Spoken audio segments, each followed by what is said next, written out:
Good evening. Welcome to this evening's meeting of the Crestwood Board of Education. I call this meeting to order at 7:26. Thank you, and invite you to join us for the Pledge of Allegiance. I pledge allegiance to the flag of the United States of America and to the republic for which it stands, one nation, under God, indivisible, with liberty and justice for all. I would first like to apologize for our tardiness, but when you have a superintendent that moves as fast as ours does, it takes a minute to catch up, right? Let me see, where are we? Miss Cindy, would you take roll, please? Yes. Mrs. Ansnick. Here. Mrs. Berry. Here. Mrs. Fawaz. Here. Mr. Garcia. Here. Mrs. Kaminsky. Here. Mrs. Krasanik. Here. And myself, Madam President, you have a quorum. Thank you. And the consent agenda, please, Ms. Senia. Yeah. Board of Education approval is recommended for the items listed on the consent agenda, which include the February 10th, 2020 board agenda, the minutes from the study session on Monday, January 27th, 2020, the minutes from the regular meeting on Monday, January 27th, 2020, and the check register dated January 1st through January 31st, 2020. Support. We have a motion from Ms. Senia, supported by Mrs. Krasanik, that the Board of Education approve the items listed on the consent agenda, which include the February 10th, 2020 board agenda, the minutes from the study session on Monday, January 27th, 2020, the minutes from the regular meeting on Monday, January 27th, 2020, and the check registry dated January 1st through the January 31st, 2020. Is there any discussion? Hearing none, all those in favor indicate by saying aye. Aye. Any opposed? Motion carries. Moving on to our, we have a board brightener this evening. And it is going to be turned to Ms. Morgan. It's going to be turned over to, yes? Or Mr. For which, Madam Chair? For the board brightener. How about if I turn it over to you? And am I messed up? I don't know. It's not a brightener, it's just an update on Well, it says board brightener. Okay, I see. I didn't.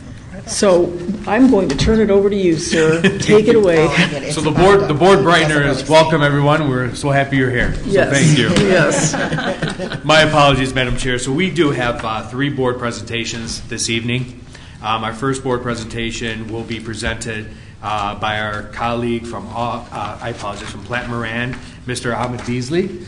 He will be giving us an update on the 2016 bond. Mr. Beasley, if you are here, please join us up front.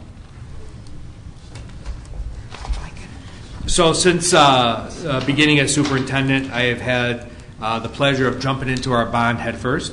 And Mr. Beasley is our representative from Plant Moran, who has been working with the district since 2016. And we as a team felt that this would be a good time to get an update as we are getting ready, hopefully, to close out our 2016 bond.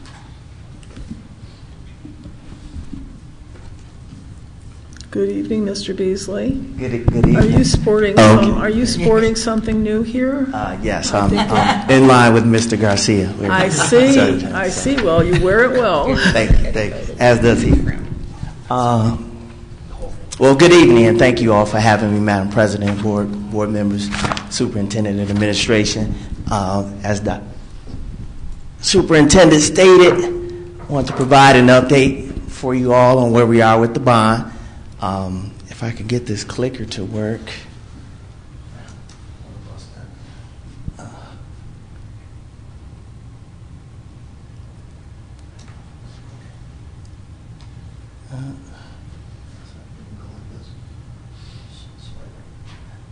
Okay, I'll try that.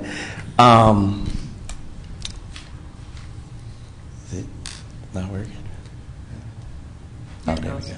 There we go.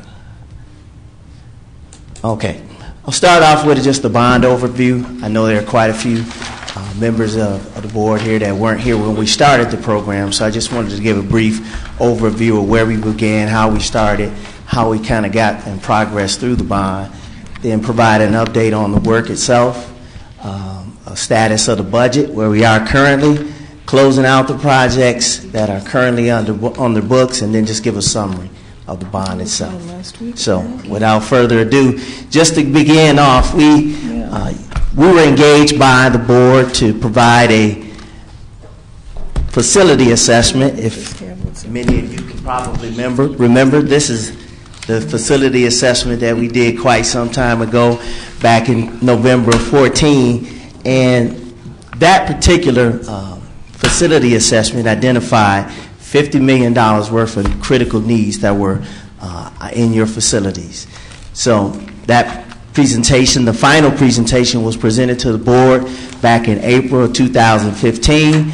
In July, the board unanimously voted to re-engage us as being the owner's representatives and do some of your planning.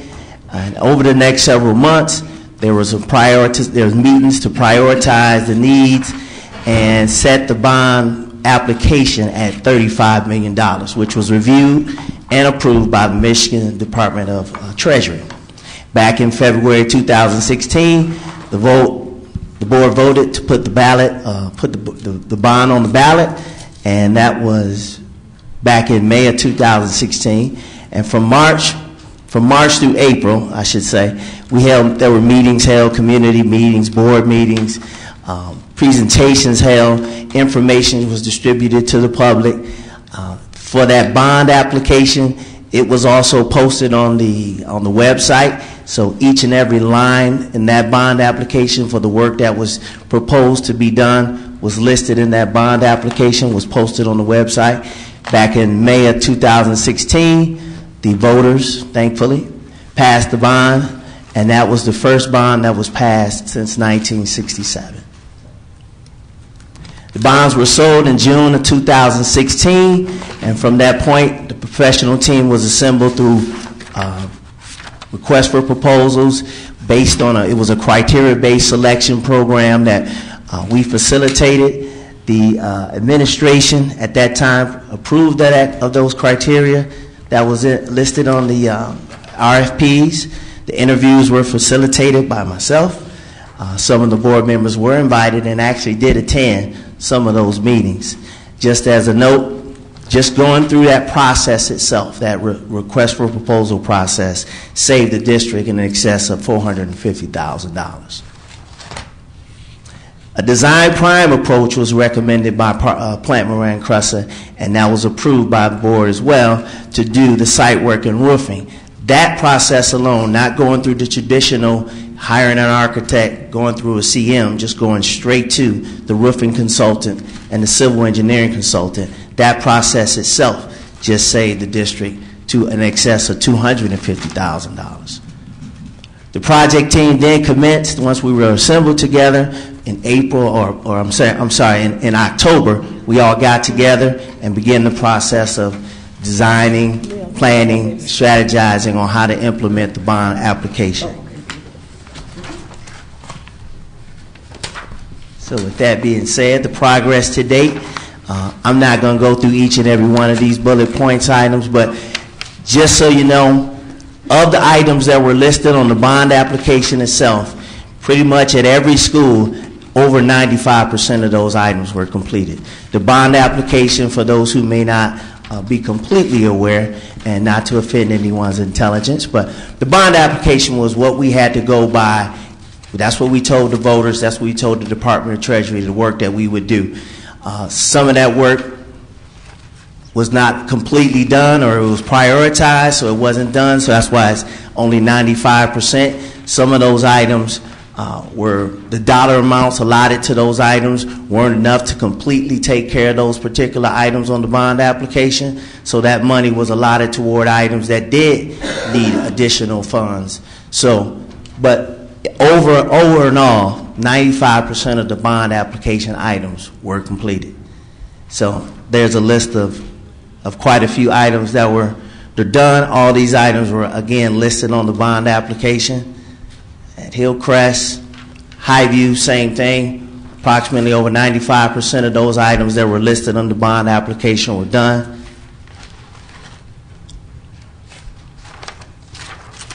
Kinlock, same thing.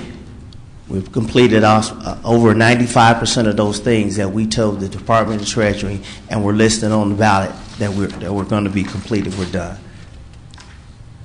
At Riverside, actually we got a little bit closer on this one. Almost 99% of the items that were listed on the bond application were done.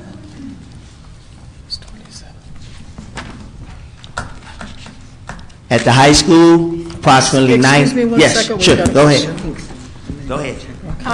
He was a fire. Just for clarity for the audience, will we be making this information available to all of the audience as far as exactly what was done? Because due to time constraints, Mr. Beasley can't possibly go through line by line here.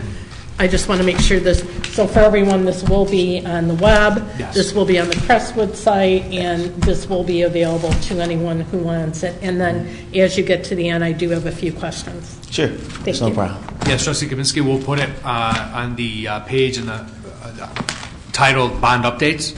It'll be with the previous audit update we had. Awesome. Thank you very much. As I was sharing at the high school, approximately 90% of those items were done. A lot of the items that were not completed at the high school related to the athletic fields. I'm sure we'll get into that a little bit, but a lot of those items, just due to the extensive nature of those projects, they weren't able to get to yet. There are going to be still funds available to do and tackle some of those items, but that's the only reason that the high school is at 90%.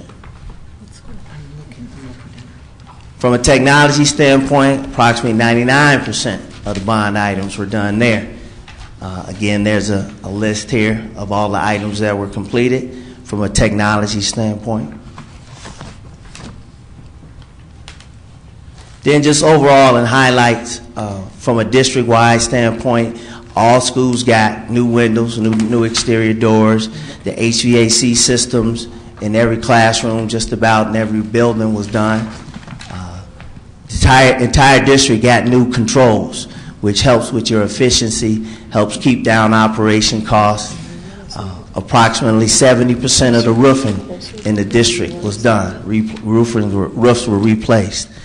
A great significant amount of asbestos was removed from the buildings. As we went through and encountered any asbestos containing material, those materials were immediately removed. All the schools received secure vestibule entrances. There was district-wide fiber installed in the district, so all the schools are connected via private fiber. And there was a new phone system district-wide. When we first came in, that was probably one of the things that kept the technology director up at night, was the phone system was pretty much antiquated. So that was replaced, though. From a renovation standpoint, classrooms were added at the high school. There was one of the biggest challenges that we had was due to the enrollment at the high school. There was not a lot of space, and additional classrooms were needed. The bond did list covering some of the interior courtyards to try to gain some more classroom space within the building footprint. But the project team worked together with the administration, and we came up with different ways to come up with additional classroom space without covering those courtyards, which would have cost us some additional funds. When you covering up courtyards, you either gonna have to add additional sprinklers or rate the walls. So we were able to find a different approach that sort of saved the districts in excess of $100,000 there. That's a pretty conservative number, but we estimated some of the cost, and that was about the number there. Some additional lighting, LED lighting, was installed in the corridors and in the classrooms that we renovated. The auto shop was converted into some flex labs. The building trade space, which was, I know, near and dear to some's heart, and that area was able to be we renovated an additional space to make sure we kept that program intact. And the renovation of the lobbies and the auditoriums here and at the high school were completed. Current budget status, again, I'm not going to go through every single category here, but the current budget, the bond obviously was $34 million actually. that actually were that came in after the bonds were sold. Then, due to thankfully your decision as the board, that enhancement money, the first disbursement, some of those funds were used towards some bond projects as well as some funds from the food service. So the total budget ended up being $36.7 million. Of that 36.7, 35 is actually committed, meaning that's what you have under contract. There are some forecasted costs that we know are still coming down the line. Some work that still needs to be done. That's the forecasted commitment column. But with all that being said and done, the remaining funds that you'll have, it is a little over $1.4 million, and that's as of October 31st. We're still reconciling numbers, but we're real solid that we're confident that you'll have that amount of money left, if not more, a little more. Yes. Just a few things. We've already discussed this at a meeting, but I want the audience to be aware. So after closeout of the bond, should we get a leak, should we have an electric problem, how do we know that we'll be able to get a hold of you for guarantee of workmanship? Well, you've gotten a hold of me all throughout the process, but from a legal standpoint, from a contractual obligation standpoint, you have warranties in place, there are performance and payment bonds in place, and we as a team, even though I'm here by myself, I do speak for the construction. I'm disappointed, by the way, about that, and you can share that with the group. Well, I don't blame them. You can blame me. You can blame me for that. I didn't know everybody needed to be here. I asked for everyone to be here. Okay, At a meeting. I apologize for that. Okay. But you can blame me for that. But we all are still committed to the board and the community, and we aren't going anywhere. So, as I'm sure the staff can relate to or attest to, we've been readily available with any issue that comes up. So we are not going to leave. We're always here, and if you can reach out to us, we'll respond. Okay, and then at the closeout of the bond, I would hope that we will get a printout of the items that were not done. Mm-hmm. And I'd like you to discuss the drainage and the play area at Kinlock, which is part of the reason why I'm upset that some of the other people aren't here, because I think people in the audience might have concerns over specific issues also. And, you can't answer for everybody and everything, but you did put on here the drainage at Kinlock, and to my understanding, it was basically just cleared, and it was kind of a quick fix. It wasn't really a total fix. True. Madam Chair, I'm sorry if I can say one more thing. It was not a fix at all. There's still a problem. It's been there since my kids were there, and my kids are now 22 years old. So we have a problem, and we put our trust in you. So I'd like to hear what you have to say about that. Okay. First of all, that was not a part of the bond. It was not on the bond application. It was discussed. So it wasn't on the bond application. But when it was brought to our attention, the initial response was to clean out the system to see if that would work first.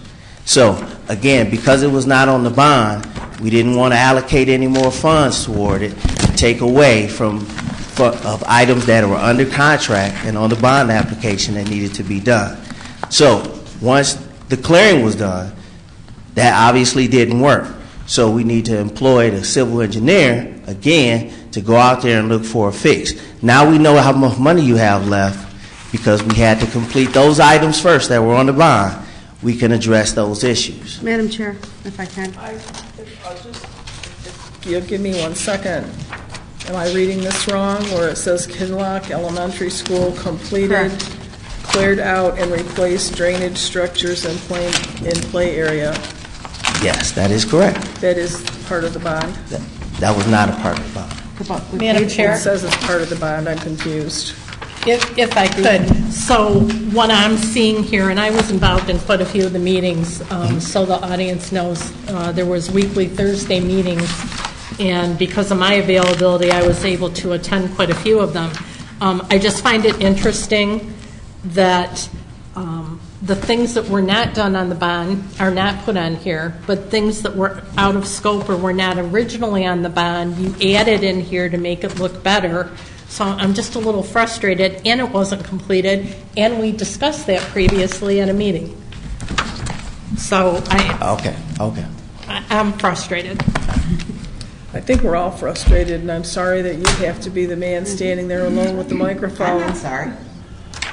He's responsible too. Well, yeah, so are the other guys that And aren't these here. drainage problems have been going on. My daughter's 36 and she went to Kinloch, and there were drainage problems then. So these things needed to be addressed. Now, I don't know if they were part of the bond. I thought they were. They weren't originally. Okay, because it's stated on the Why is it stated list on that here? Because it makes them look like better. they did more. But I'm they didn't sorry. do it. Well, no, They did, they drain- did, in all fairness, they did look at it initially. They looked at Moved where some the leaves- drainage some was, sleeves- and they some moved leaves some away. things, and they made a grate, am I correct, to go over it or something? We Some leaves- replaced some of the grates. So yes. that the leaves and things couldn't clog it. That was not sufficient, and nothing, to my knowledge, has since been done. So, and I know we're winding down, and I know, a lot of things have been done. I'm frustrated. I was at a lot of the meetings, and we had to pull teeth. We had to have board members walk around and look at things to bring it to the attention. And frankly, my feeling was that's what we hired you for. And we shouldn't have had to walk around to double check your work. And so that puts a little bit of mistrust. So I'm sorry that you're the only one here. I think that you should have had your team here. I know we initially discussed going over line by line for November, then we moved it to December because so many things weren't done. Then it was going to be early January, then we moved it again. And every time my request was a line by line with the team here. So maybe we need to readdress this, Madam Chair, and have it done again when the whole team can be here, or maybe we just need to move on and say it is what it is. But We'll have to discuss that. Maybe we need a special meeting. To what end? Is it going to accomplish? I don't know. Mr. Garcia. I just wanted to comment. I think there were just some things that were not done, some things that were done, and I believe that there was a lot of information that was not brought back to the board from the previous administration, not the administration that is currently sitting here. They've been cleaning up the mess from the previous administration. So I think there's a lot of items that were done, and some items that were added, but a lot of information that had been deleted was not brought to this board, change orders and so on, so that we would have been part of the process with your team. And to be fair to the community, we only had $35 million. We had extreme needs. We still have needs. And only the utmost important things had to get done, like plumbing, like heating, like roof leaks, some of the electrical work. So in all fairness, most of that was accomplished, and we still have a long way to go. Mrs. Krasanik. I just want to say, I hope you understand that a member of the community threatened to recall for this board because we didn't do what we said we were going to do with the bond. And we have been working, like I said, we appointed Mrs. Kaminsky to go to the meetings to make sure that things that you said you were going to do were completed. And they haven't been as of yet. There are still things on that list that aren't done. And I want the community to know that we have worked diligently to back up and walk through and take care of these things. We're not sitting idle. And I'm very disappointed, very, very disappointed, Mr. Beasley. Madam Chair, can I ask a question, please? Yes, you sure can. I guess my question is, with this leftover funds that are available, do we have to still contract through you to use up the money? No, you don't. Okay. Thank you. Madam Chair, if I may. Yes, of course. So as we've been working with Mr. Beasley and Auk, who is our general contractor? Construction manager. Construction manager. I have to give credit to Mrs. Morgan in the short amount of time that she's been here. She did find a pile of paperwork that she's still skimming through that was left over from the previous administration and identifying what is what. But it's all over the place where we're trying to make sense of it. In addition, what we have done with Mr. Beasley and his team is we have our Supervisor of Operations Maintenance, Scott Jacobs, and our Supervisor of Technology, Joanne Walega. We've asked them to meet and go through every building and identify key needs in order to spend the remaining funds that may have not been picked up in the bond because it wasn't part of the original scope of the $35 million that could have been cut out by the previous administration that needs to be corrected now. $1.5 million sounds like a lot of money. It is a lot of money, but for our needs, it's like $342,000 per building. Yeah, It's like a raindrop in a windstorm. yeah. So what we're doing with that 1.4 right now is we are looking at specific high needs that were not in the scope of the bond that we can complete. They are working on that list, and I've asked to have that list done ASAP so that we can bring it to the board to discuss. And then from there, once we are able to close out the bond, I have high confidence that our team will follow up with Mr. Beasley and with Mr. Jacobs and Mrs. Walega on anything that is warranty related if there are issues that will arise moving forward. And we will be looking at our district as a whole and what we need our district to look like come the year 2030. So we're not only looking out 1 or 2 years, Right. we are looking out 9 to 10 years. I imagine that when our new operations of director of maintenance and custodial took the position, he didn't plan on being the project manager for this. No. I also have to wonder how many hours Ms. Scott and Joanne Walega are putting in at our cost, because they're on our clock, and it's taking their time, our money to pay them when we're double paying, because this should be handled by this company and all. I will tell you, Mr. Jacobs put in approximately 80 to 90 hours in addition. Have we asked for reimbursement? I talked with Mr. Beasley briefly, but I have not continued the conversation at this point. Okay, thank you for Madam doing Chair, that. can we make Yes. sure that gets taken care of? And then they're trying to For steal both. them. Not only, I just can't even take We've it. had other, and I'm not, well, I guess I am comparing. We've had other projects that I've been fortunate enough to be on the board when we started and ended them, which was primarily the Riverside project, was huge. It went off without a hitch. Everything was perfect.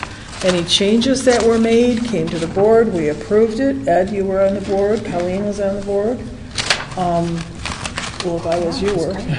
And everything was perfect. I really expected the same kind of relationship and the same kind of trust and workmanship, and I didn't see that. Madam Chair, if I may, I have been very critical and very outspoken, I think that's fair to say, at some of these meetings, and out of fairness. And in no way am I taking sides here or switching, and I think that Mr. Beasley will testify that I've been pretty critical. I think a lot of the problems and the lack of communication was from our administration, as opposed to from Previous administration, previous administration, as opposed to lack of communication on Mr. Beasley's part and the team's part, because Mr. Beasley has been very communicative about what's been going on with me since I've been involved, and he's discussed being involved with previous administration. So I think we have to take some responsibility for the lack of information that was passed on to us. And So, that's fair's why fair. their previous administration. He's the project manager. It doesn't alleviate his Thank responsibility. you, thank you. Well, I'm not You're just backing off. I'm No, just but being you're fair. acknowledging, right, I'm just that's being fair. All right, sir, go ahead.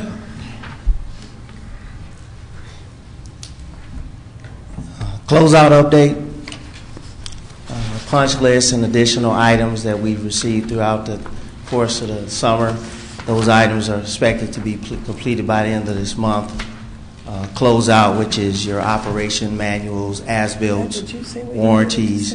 We expect to have those done by the end of March, and payments to the professional team, we expect to have those done by the end of March as well. So you're looking at wrapping everything up by the end of March? Everything that was done up through the last summer, yes. Madam Chair, if I may, Yes.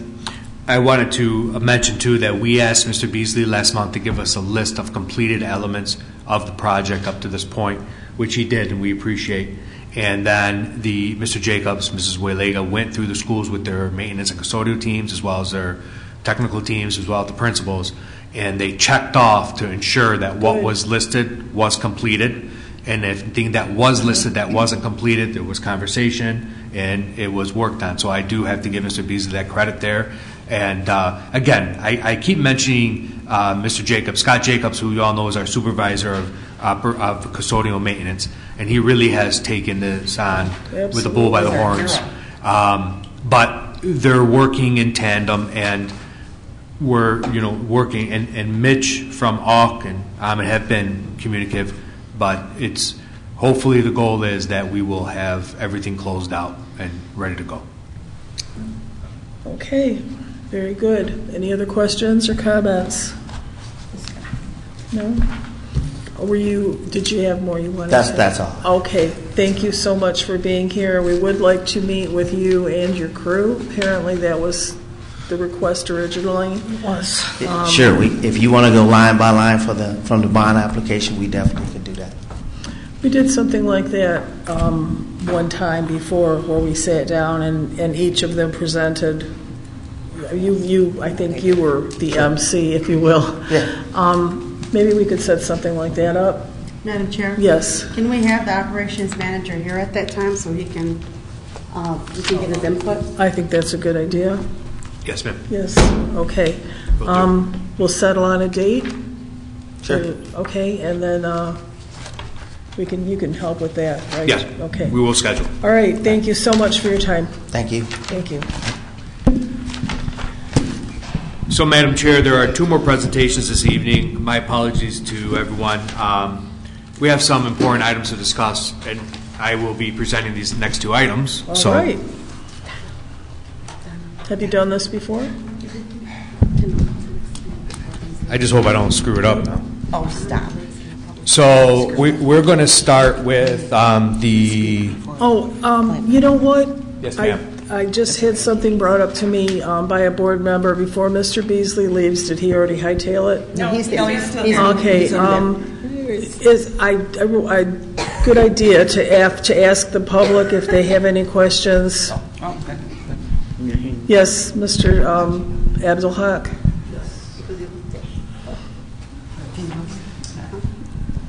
Good evening, everyone. Good evening. Zohair Abdul Haq, 354 Rosemary. First, I want to thank this board for putting this bond on the ballot, because for the last 49 years, the schools didn't get any update. And I want to thank our community who really came and voted by a margin of 82 votes to give us this money. And I thank the board again to appoint me with two more people to monitor the spending of this money. And I want to thank all the people, especially Councilman Ray Muscat, Councilman Dave Abdallah, and Lisa Hicks Clayton, and David Kanizik, and all the people who put their name and walked door to door and stood on the corners of the street. So you were marvelous. And I think we have to move forward. There is lots of complaints I might come up with, and to say, this wasn't done, there was mistakes, and I don't want to blame anybody. Okay, we have to learn from our mistakes to go forward. And sometimes when I threaten to recall you, I wanted to put little fire under you. You did. Okay, I want you to move, to look what you're doing, to look, because I believe our kids deserve the best. Absolutely. And our district deserve the best, and our city deserve the best. So if there are any problems, I hope you hold the money which is left until they fix everything. Yes. And you make sure everything is done, not 95%, 101%. And there is any money left over, look at the priority, like Dr. Yusuf said, and spend it wisely. And I believe Mr. Beasley is going to work with us, maybe, for free, for after we spend $35 million with this company. So thank you, and thanks this community, and thank everybody who worked on this community, because they deserve big round of applause. Right. Absolutely. Thank you. Anyone else? Okay. Thank you very much. Thank you, sir, for staying. Madam Chair, Board, Community, I have two presentations, two exciting things coming up. So, Madam Chair, this presentation is on the Henry Ford Middle College Trade School. We are in the process of establishing a mutual understanding agreement with Henry Ford College to go beyond dual enrollment. And the way this works is that we will have opportunities for our students to earn an associate's degree, a high school diploma, and a possible apprenticeship by the time they're 19 years old. Therefore, our students will be able to graduate and be debt-free going in if they choose to go to a four-year university. So, Before you say anything else, I think we need to. Thank you. Now, this isn't my brainchild, but I just tapped into the right people to get this going for our community. So a brief, the Henry Ford Middle College Trade School Consortium, it's not just for Crestwood students. It'll be a consortium of students for districts in the neighboring communities that will have access to this program. And basically the way it works is the students will earn a high school diploma. They will receive certifications in areas, I will go into that in a moment, in the trades. Right now, in the year 2024, it is expected that there will be close to 300,000 jobs available in these trade areas. And our students will have an opportunity to earn anywhere from $75,000 to $100,000 at the age of 20, in these trade areas. So they will complete certifications, an associate's degree. Third-party certification would come through organizations such as the Michigan Regional Carpenters Union, as well as United Auto Workers, the electrical unions, so on and so forth. They can earn up to 30 to 60 college credits. So I mentioned this because not every student plans to go on to a four-year university, but they still have the option with this program. Therefore, they could transfer up to 60 credit hours to like the University of Michigan, Ann Arbor, Michigan State University, Wayne State University, Eastern, I can go on and on. Where in turn, they may start out being prepared to work in the trades, but if they choose to get a four-year degree, those 60 credits will transfer over. And these are the people that can work for Plant Moran and Auk, hint, hint, Crestwood students, as a payback to help us get our students to the next level. These are the areas that are in high demand. Michigan machine tool technology, electrical engineering, millwrights and pipe fitters, HVAC, which is heating, ventilation, air conditioning, computer information systems, cybersecurity, and computer automated design. As we move forward through these programs, there's also plastic injection molding, hybrid electric vehicle education, virtual and augmented reality, so on and so forth. These are the jobs of the future. And what these certificates and trades will do is it'll make our students marketable, not only for employment straight out of high school and college, but also for the future of technology. So the program, the classroom curriculum encompasses a cluster of core studies and work lab projects called Basic Workforce Competencies and Skills Chain. In other words, what does that mean? The students not only will go into these courses to get the certifications, but they're also going to learn how to be college students. They're going to learn how to work in industry. They're going to learn these soft skills, how to talk, how to interview, how to, so on and so forth. So it's not just learning the skills, but it's also the soft skills, and the soft skills are key. They're going to develop goals. They're going to be held accountable. They're going to be working in real-world elements. You see, everyone talks about K-12 systems not having industrial arts programs anymore. The reason for it is they're extremely expensive. If we were to build an industrial arts program here in the Crestwood schools, just to bring in some of the machinery would cost us $1 million.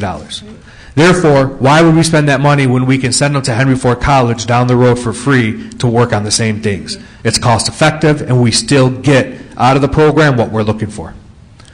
This is a key one at the bottom here: teamwork, leadership, problem solving, troubleshooting. So they're learning more than just the skills to be successful in the trades. So I want to give you a brief synopsis of the college and how it works. Freshman year, students would take 4 classes at Crestwood High School, 1 class at Henry Ford College. I do have to say there is one thing, it would have to be parents that have to provide the transportation. That is one of the things in the beginning. Now, could we possibly solve that in the future? Possibly. But the problem is, as time goes on, the courses that the students can take may not all be at the same time. So transportation may become an issue, and that's something that we would have to overcome, and we have to look at it. Sophomore year, they would take 3 classes at Crestwood High School, 2 classes at the college. Junior year, 2 classes at Crestwood High School, 3 classes at the college. Senior year, 4 at the college, 1 at the high school. Their 5th year, now here's the kicker. How do we pay for this program? Even though the students complete 4 years at Crestwood High School, they would walk with their class. So they would walk with them like graduation. But they don't get their diploma until after their 5th year. That's how the program is paid for. Through Michigan Department of Education, by keeping them on our books for 5 years, it pays for that associate's degree. At the end of their 5th year, they'll get their high school diploma and they'll get their associate's degree, and then they'll enter the workforce. So it's a 5-year program, and in order for it to work, that's how it happens. This is completely 100% free for the students. No cost. That's wonderful. Their books are covered. Everything's covered. Fees, everything. Currently, once next board meeting, we will put it on the agenda as a voted item. If we become part of the consortium, we will be with Dearborn, Allen Park, Melvindale, Detroit, E-Course. They put Dearborn Heights Public Schools because they're hoping that Annapolis and Robichaud join in. They're hoping to get a whole city in. But right now, Crestwood, once we get approval from the board, we will be in. And we'll be part of this consortium. So, Madam Chair? Fabulous. This is an opportunity that our students have never had. Something that we never even talked about anything on this grand a scale. So I'm so glad that you and I thought of this. Madam Chair, you put it in my head and I got it done. Seriously, thank you, Dr. Masson. This is fabulous. Our kids are going to come out of here ready for the workforce, ready to make money, ready to start their lives, and further their education if they choose to. Yes, that's the ultimate goal. And to give an update to everyone, we will have we're having a meeting. It's published on the Riverside Middle School webpage and the Crestwood High School webpage. We will be meeting with the 8th grade parents next week, Wednesday, I believe, 5 p.m. here at Riverside, to discuss 9th grade options as well as this program. So this will also be on our website. I just did not want to put it on the website until we had the board presentation.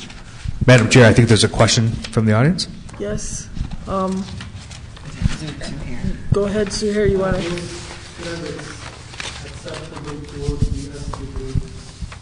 Yes, sir. The credits are accepted to work towards a Bachelor of Science degree and a Bachelor of Arts degree, and they're accepted in all of the major universities in Michigan. Yes. 2 or 3 years ago, Henry Ford College was able to create an articulation agreement with Ann Arbor, where they already had an articulation agreement set up with East Lansing and other universities in the area. Any other questions or comments? Yes, Madam Chair. Yes. I wish this was available when my kids were here. I know. Me too. I wish it was available when I was in high school. Yeah, no kidding. All right, perfect. So we will be voting on this next board meeting. Next board meeting, perfect. Yeah. Okay, next presentation. So I want to first off, we as a district, we have our, as you've seen, we had a social media blast that has gone out. There's a wonderful video of me that added 10 pounds. but it's okay, concerning our district's Crestwood non-homestead renewal for our millage. Okay, it's a non-homestead millage renewal. And this non-homestead millage renewal gives our district $40,000 a year that has already been earmarked. And this is something, Mr. Abdelhak, and the community I want you all aware of. Moving forward as a district, due to the board is persistency with me and their expectation of our office, any grant or millage or bond we go forward with, you will see where every dollar is earmarked before we even get the money. The 2020 renewal of the non-homestead millage is earmarked for our robotics and STEM programming. Therefore, that $40,000 will only go to that plus digital learning. That is already out in your absentee ballots and will be on the March 10th ballot at the polls. And non-homestead does not impact your personal property. Non-homestead only impacts business properties. It is 3 mills. 3 mills equates to about $40,000 in our operating budget. Our operating budget is approximately $50 million. So you might say that's not much, but it is, because every penny of that $40,000 goes to our robotics programming, our STEM programming, and our digital learning. So please keep an eye on that in your absentee ballot as well as on the ballots in March at the polls. Which takes me to this presentation. Madam Chair, this is also something that will be on the board agenda, next board meeting, for vote. In 2016, Wayne County residents approved a Wayne County Regional Enhancement Education millage. This was in support of our schools because of the cutbacks from the state government, which was impacting our operations as a school district. I am telling you at this point, we as the Crestwood schools, and Mrs. Morgan is here, so she'll correct me later if I'm wrong, but we as the Crestwood schools, from the Wayne County Enhancement millage, we attain approximately $1.5 million. Okay? $1.5 million. That $1.5 million is and will be earmarked for social work, school psychologists, and any other needs in the special education area because of our strong belief in social emotional support. Therefore, that $1.5 million, if we don't have this Wayne County Enhancement millage, we have to find other means of funding it. So what is this? Well, the Wayne County Enhancement millage basically has helped school districts like Crestwood since 1994 because of the change in funding systems. With this millage, it's a county-wide millage. So what that means is that if in the Crestwood polls, let's say it passes with Crestwood schools, but it has to pass 50% across the county. So that's Crestwood, Annapolis, Robichaud, Dearborn, Allen Park, Romulus, I can go on and on. All of us superintendents are all giving this presentation this month or next month to our boards and to our communities to get the word out that this will be a renewal on the ballot in November. Okay, so there will be more information coming out, and it is being presented to the board because in order for this to be on the ballot come November, the board has to set in motion that Crestwood schools support it. And therefore, this is where the presentation comes into play. It is 2 mills to be levied over 6 years, and it expires, that was the previous ballot language, my apologies, it expires in 2022. That is why we are putting it on the ballot in 2021. So to give us a year leeway, and if it approves, it would continue after 2022. Therefore, it is a renewal. It is a renewal. I want to reiterate, it is a renewal. It's not a new tax, it's a renewal. And all the money goes to the county then distributes it to the districts, and again, this is everything we can use it for. Teachers to maintain reduced class size, repair schools, improve technology, improve school programs, support students with added needs. That's our focus. With $1.5 million, We want to support students with added needs.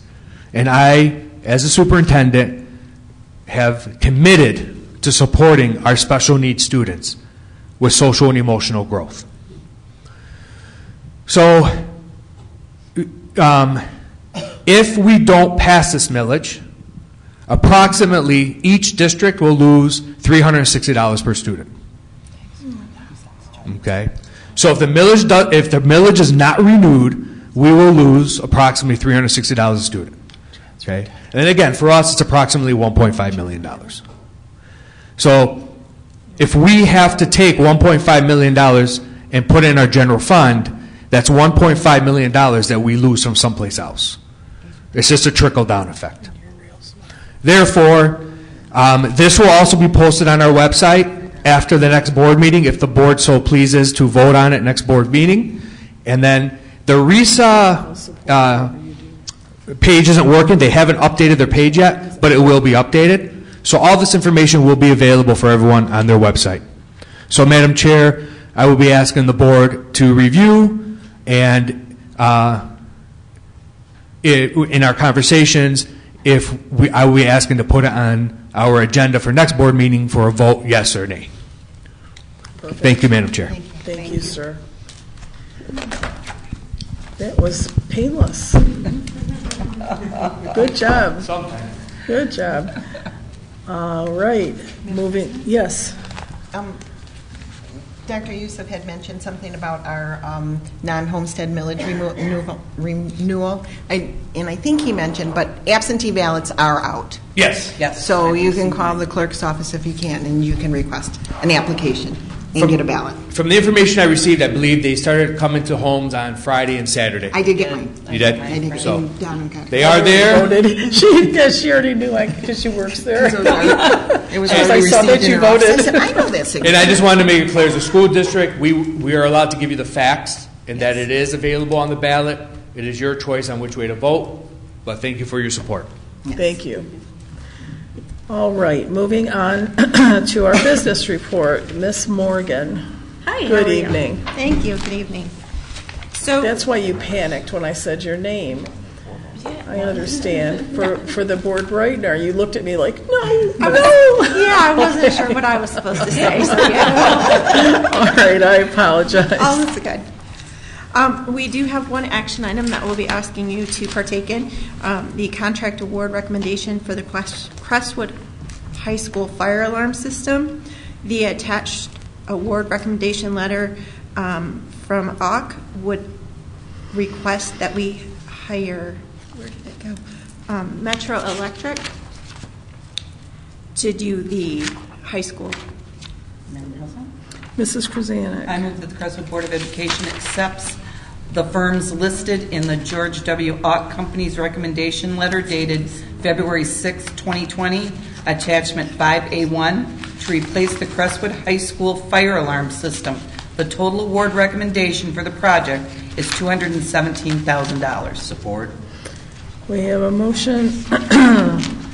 We have a motion from Mrs. Krasanik, supported by Mr. Garcia, that the Crestwood Board of Education accepts the firms listed in George W. Ox Company's recommendation letter dated February 6, 2020, attachment 5A1, to replace the Crestwood High School fire alarm system. The total award recommendation for the project is $217,000. I'm wondering, I'm wondering if we shouldn't mention the company name to get it in the record instead of having just the attachment, saying just the attachment. Yeah, we want it to be. Yeah. Okay. So can you then amend it to? Yes, to recommendation letter dated blah blah. Be awarded to Metro Electric. Yeah. Yeah, Metro Electric Engineering Technologies Incorporated. Okay. I amend my motion to include that. Thank you. Thank you. All right, and I already read it. So what we're doing is we're adding the name of the company instead of just the attachment, in case for future reference the business report is kept and the attachment is not. That is very smart. I know. It was brilliant. All right, that was supported by Mr. Garcia, right? Yes, it was. Okay, is there any discussion? Yes. I have a question. Yes. If we had gone out for bids internally ourselves and not gone through AUK, would there have been a difference in price? I have no idea. I do not believe so, because actually, all of the bids came to me. So they did not go to AUK, they came to me, and we went through it. They just put it together for us, and once they do it, they have nothing to do with it any longer. So they helped us send it out, and that's all they did. Madam Chair? Yes. Can I ask? Did we actually have to bid it through AUK? We bid it through AUK because they had all of the previous stuff. Typically, what I would have done in my previous life would bid it out myself. However, because they had everything already bid out prior before my arrival, then I don't know. I can't answer your question. Okay, Madam Chair, I'm sorry. Personally, I would prefer that we bid it out ourselves. That's my opinion. Because I'm not sure with past experience that we've had, and I would really like us for us to bid it out ourselves. The problem with bidding it out ourselves is now that everyone has seen the prices and all of the companies have seen the prices, then it's not a fair representation of the companies, and it's not fair to the companies who are the lowest bidders. Right. Isn't Metro... I'm apologies. Go ahead. I'm sorry. I was just going to say that the attorney recommended that we follow through with it. However, what the board chooses is... We usually listen to our attorneys. Yeah, I think that would be wise. Isn't Metro the company that... It was Metro Controls. No, but I mean, didn't Scott recommend Metro? I don't know. What is Scott? No, there was another one. It was going to be Monroe Electric. Okay, I get the two confused Yep. every time. Which was Okay. like 40,000. Which we could not do that because there's no justification to remove the top three bidders to get down to the fourth bidder. I see. Yes. I agree with Mrs. Berry. In the future, we should go independently out for bids, but I think in this situation, we're kind of Okay. We're not. stuck. Okay. Madam Chair. We Yes. got the bids, different bids. So we did follow up with our attorneys, and we're going the route that our attorneys recommended. Yeah. But for the remaining funds, we will be doing all our own bids. That's good. That's good. Okay, so We gotta get- is there any other comment or question? All those in favor indicate by saying aye. Aye. Any Nay. opposed? Nay. I know. I know. We got you. We got you. Yeah. Okay. The motion carries. Informational items? There are two items that I would like to bring to the attention of the board. One is our current workers' compensation carrier. I met with a clinic that is in Dearborn, located in Dearborn, that would provide services. They're going to do a proposal. I just wanted the board to be aware. Is this a clinic for workers' comp? Correct. Oh, that's Yes, it is a clinic for Lovely. workers' comp. we needed to change. Yeah. So I have used this company previously. A lot of workers' comp companies out there right now are in desperate need of some additional services, and so there's not a lot to choose from. So he's Ahmed, which is Ahmed Connect is the occupational, and they work with First Urgent Care. Mm-hmm. And so they are going to provide a proposal, and I can get a board presentation if you would like from the company as well to determine pricing. They also have DOT physicals, HIPAA training, and I did a whole list of things, and I apologize. Oh, it is in here. OSHA training, OSHA respiratory protection testing, HIPAA training, drug and alcohol testing, CPR, EAD training as well. So there will be the opportunity for the company to come in and present to the board, but I would like to wait until they get proposals. And we would like to move in the direction July 1st to start the new fiscal year. Does the board feel like you would like a presentation from this clinic or? We're not currently under contract with Concentra. It's kind of like a, yeah, so it wouldn't be terminating a contract that we currently Right. have. And realistically, if we went with this company, they're not under contract either. Right. So if we didn't like them in 6 Right. months or 30 days, we could go back to Concentra or I anywhere don't else. have a need for a, okay. Presentation. Madam No. Chair? Yes. I guess my question is, what's the difference in cost and how effective? And that's what I'm getting the prices to verify that. I would never change without verifying the prices of what Concentra is versus what this new company would be.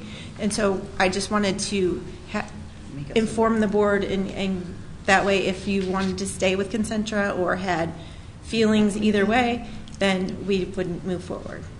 Okay, good job. I didn't know you were doing this. I'm happy you did this. Okay. All right, True Green. The next item is apparently over the past several years, we've worked with True Green to take care of the football field with fertilization, weed control, and also around the bus garage with weed control. They brought a contract to me to sign. I am not comfortable signing contracts without the board's knowledge of the contract, even though it is a smaller amount than what's allowable. So before I did, I wanted to bring the attention to the board at True Green and whether this was something that we still decided to move forward every spring.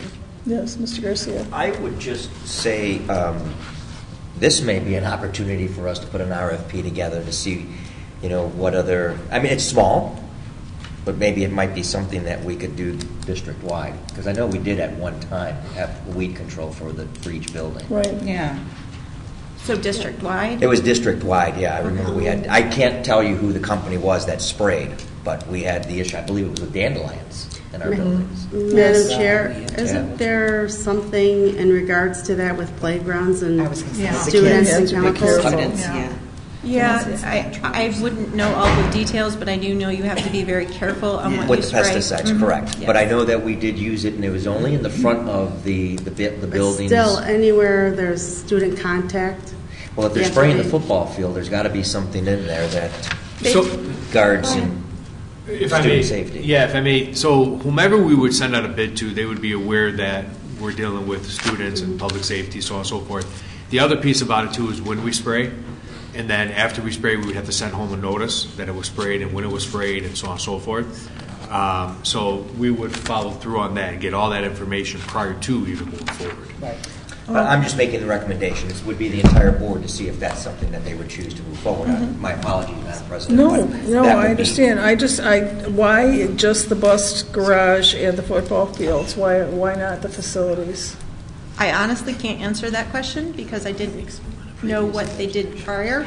He showed up this week and wanted us to sign it, and I refused to sign it right away without Okay.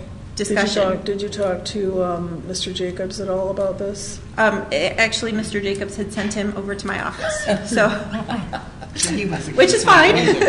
But Yeah. again, I'm very cautious and Well, very you know, I just say, conservative. I remember watching, there was an issue at Riverside, and there was an interview in front of Riverside about the poll. I think it was about where to vote, the polling, and all I could see was a field of dandelions behind them, and I thought, who in the heck is supposed to get rid of those? That was my concern, not the topic. And it was, we were supposed to. We were spraying our own. So I'd like to see how much more it would cost to do the facilities. Is there any football? I hate to ask, but is there any football coaches back there? Could you just check this? Could you do a little more investigative work on this? Of course. I would appreciate that. I think the board would appreciate it too. Do we want to go with the football field for sure, though? Oh, yeah. Okay. Football field and the bus garage is our responsibility, but also all the 5 facilities in Cherry Hill Baptist. Do they do they're probably not ours, right? Correct. We're at- Yeah, that's that. We just missed Okay. the building. Yeah, and just see how much more it would cost us. I don't think we have any bids. And maybe Mr. Jacobs has some idea about that too. I don't know what our equipment, what kind of equipment we have that we need and all that maintenance kind of stuff. I'll contact him tomorrow and find out for sure what we do around the buildings and what we do ourselves for weed control at the elementaries and the Right. secondary. Right. But in the meantime, I'll go ahead and Perfect. get with True Green for the other 2 things. Perfect. Thank you so much. Chair, Yes. if I may. What about Field of Dreams? Oh, That's what she's talking yeah. about. Oh, okay. That is what you're talking about. No, No. No, it's not. I football field. no, she's talking about the football field. Okay. So you Here, were saying all and- other. And all other, but I didn't mention, and it's not the Field of Dreams, it's Warren Valley Field. I'm sorry. Thank you, certainly. So along with the schools, you want Warren Valley Fields as well? All of Yes. the Thank you. property. Pretty much all. Madam President, Yes. I don't believe that field was ever maintained with it was just mowed. It was just mowed. Yeah, I don't think there was ever any Mowed the weed weeds. control. Yeah, it was just all mowed to keep it. Well, she can find out with, without, Yeah, I guess. yeah. twice, 2 times on a Wednesday, whatever. You get us everything you need to know, we need to know, and then Not a problem. that's fun for us. Okay. Thank you for the report. Of Thank you course. for the extra work I just gave you. Moving on. Thank you. Moving on to our personnel report. Mrs. Lazar, good evening. Good evening. Looks How are like you you've today? been busy. I've been fine. How yeah, are you? I'm doing well. And good evening to the 2 candidates who will be recommended for appointment today. Just a note to them, whenever it's your turn to get your recommendation approved in the board, it's always the longest board meeting. That's your induction. We test your patience. So, How true that is. So again, a little narrative about the interview process that we have been conducting in the Crestwood schools. The interview process for the coordinator of special education and the coordinator of compensatory education consisted of a 25-minute interview with the same set of questions for each candidate based on their candidacy and a rubric to rank the candidates 1 through 4, with 4 being the highest. We had 11 people on this interview committee. We interviewed 5 candidates for the compensatory ed position and 4 candidates for the special ed coordinator position. Action item number 1, for the coordinator of compensatory education, we are recommending Ms. Zainab Beydoun. Ms. Beydoun started her tenure with the Crestwood School District as a paraprofessional. She has dedicated her career to serving the EL and at-risk students in our district. She is passionate and energetic, and the committee was able to recognize her drive to advocate for all students. Ms. Beydoun is a PSYOP trainer and has worked with Title I, Title II, Title III, 31A, Section 41 funding and allocation guidelines. She has also served as an EL program coordinator of services at both the elementary and middle school levels. Her average rating was a 3.5 out of 4 on the rubric. Madam President? Goodness. Ms. Senia. I move that the Crestwood Board of Education approve the hiring of Zainab Beydoun as Coordinator of Compensatory Education, C, Administrative Salary Schedule 6.81. Sorry about that. Who was that support? Pisala. Okay, we have a motion from Ms. Senia and a support from Mrs. Fawaz that the Crestwood Board of Education approve the hiring of Zainab Beydoun as Coordinator of Compensatory Education, C, Administrator, Salary Schedule 6A1. Is there any discussion? Madam Chair. Yes, ma'am. I think that the hiring or interview committee did a splendid job. I happen to know Mrs. Beydoun, and I think she is a great choice for this position. I agree. I agree. Anything further? All those in favor? Yes, all those in favor indicate by saying aye. Aye. Any opposed? Is she here? I don't Yes. know. I'm looking up. There you are. Congratulations. It's so nice when it's one of our own, too. Thank you. Thank you. All right, moving on. And just as a side note, the 5 candidates that we interviewed for compensatory ed were all internal candidates. Nice. Oh, I like that too. Okay. Our second recommendation tonight, the coordinator of special education. We are recommending Ms. Andrea O'Hara. Ms. O'Hara has been a strong asset to the Crestwood Public Schools. She recognizes the need of strong MTSS processes and has worked on several district-level committees to support the special education department. Ms. O'Hara was trained and worked on a START team to enhance the educational programming and outcomes for students with autism spectrum disorders for Crestwood. In addition, she serves as the testing coordinator to oversee the administration of the SAT Work Keys PSAT MSTEP for all students in grades 9 to 11. She holds her bachelor's degree from the University of Kentucky and a master's in the art of teaching from Marygrove College. Her average rating on the rubric was a 3.4 out of 4. Madam President. Was that you, Mrs. Berry? It was Mrs. Berry. Okay, Mrs. Berry. I recommend that the Crestwood Board of Education approve the hiring of Andrea O'Hara as Coordinator of Special Education, C Administrator Salary, Schedule 6A2. Support. We have a motion from Mrs. Berry, supported by, I'm going to give it to Mrs. Kaminsky. Is it? Not you. That the Crestwood Board of Education approve the hiring of Andrea O'Hara as Coordinator of Special Education, C Administrator Salary Schedule 6A2. Is there any discussion? Madam Chair? Yes. I've heard nothing but good about Ms. O'Hara. I know that she does her job very well, and we're very lucky to have you, and very knowledgeable. Thank you.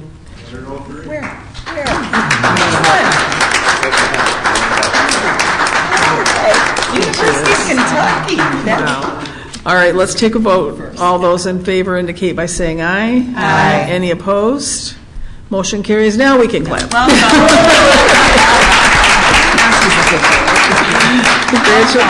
Congratulations. Madam Chair, if I may? Yes. I would just like to say thank you to everyone who did apply for both positions. We had a lot of stellar candidates who applied, many of whom were internal candidates. And I want to thank everyone who has been part of the interview process, because we are truly trying to make these interview processes objective and focused on the needs of our students.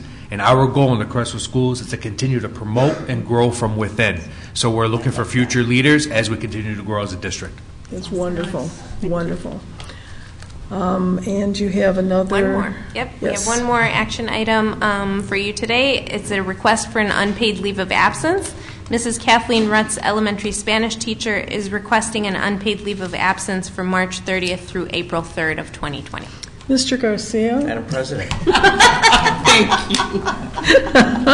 I would recommend the Crestwood Board of Education approve the unpaid leave of absence request from Mrs. Kathleen Rutz from March 30th, 2020 through April 3rd, 2020. Support. We have a motion from Mr. Garcia, supported by Mrs. Berry.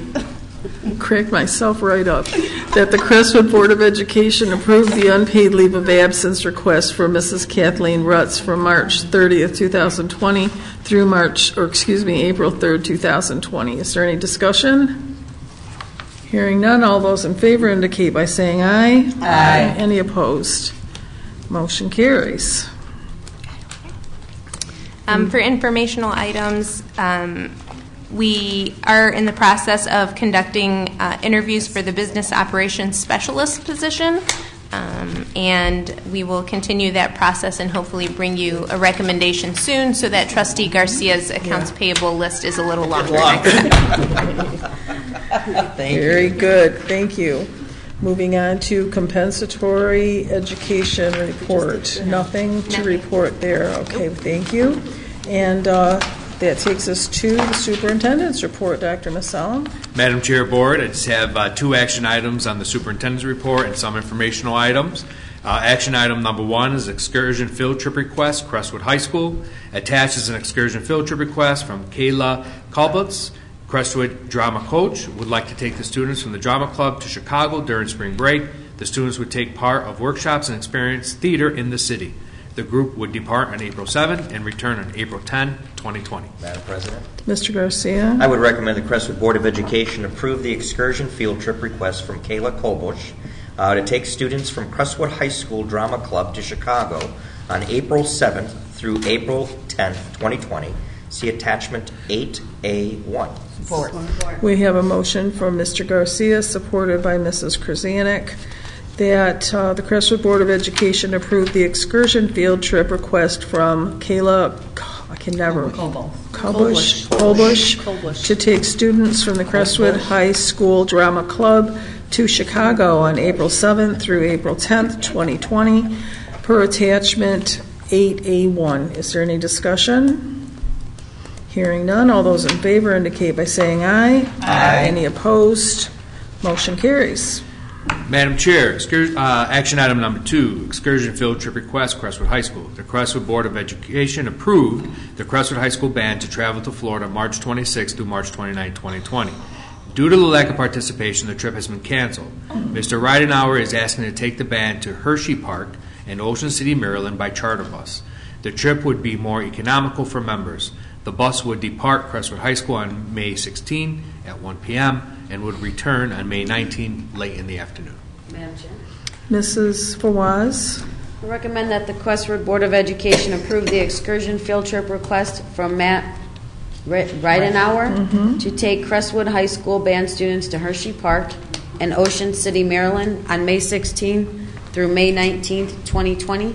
See attachment 8.A.2. Support.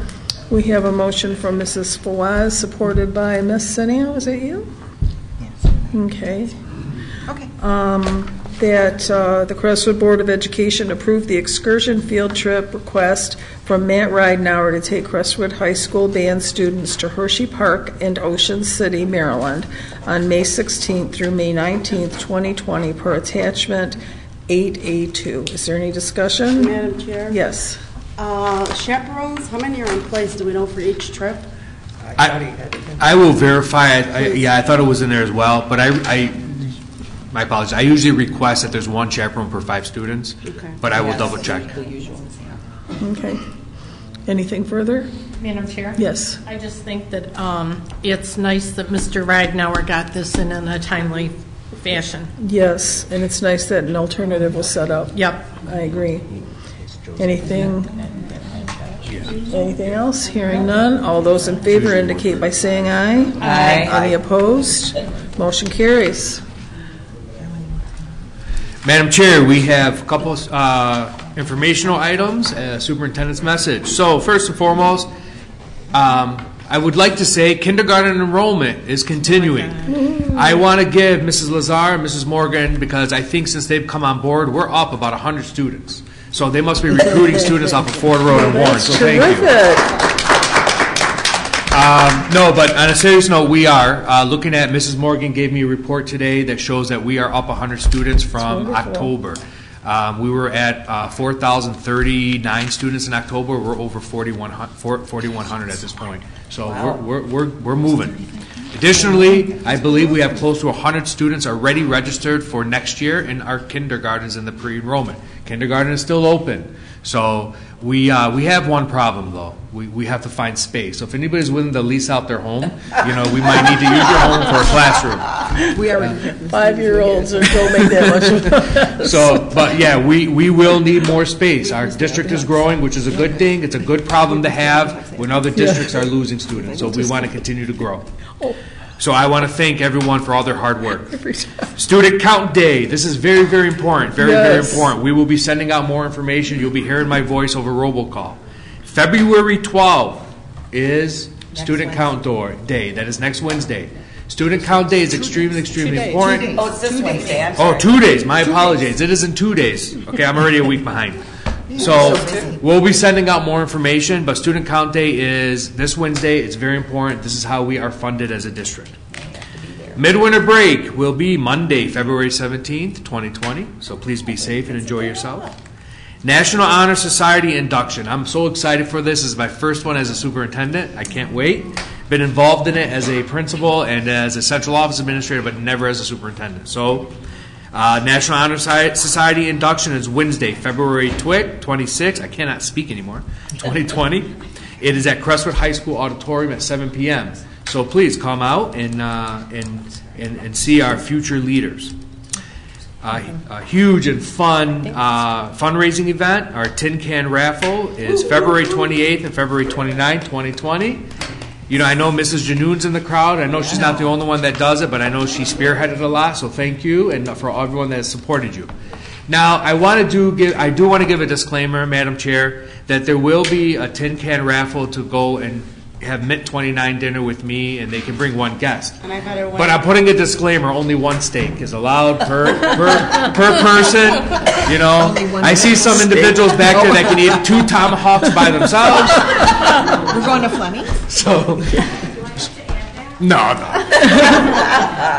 And no to-go packages, all right? So No to-go. But no, we're looking forward to it, and it's a great event, and it's going to be fun. That was so generous of you, so much fun. That's great. It'll be love fun. It. Currently, also, too, I want to say we did receive a donation for our band program from Crestwood High School alum who chose to remain anonymous.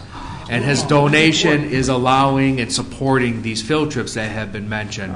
So he donated, I believe, $500 to the band program. But he chooses to remain anonymous, and we appreciate that. And What we a thank class him. act. Yeah. So that was very nice. I wish that I had that kind of. If I'm going to do something that nice, I'm going to let everybody know about it. So he is receiving a thank you letter from us because we know who it is, but he has to remain anonymous. That's great. At the board meeting, and I would like to finish up with the superintendent's message to say that we as a district will continue to move forward.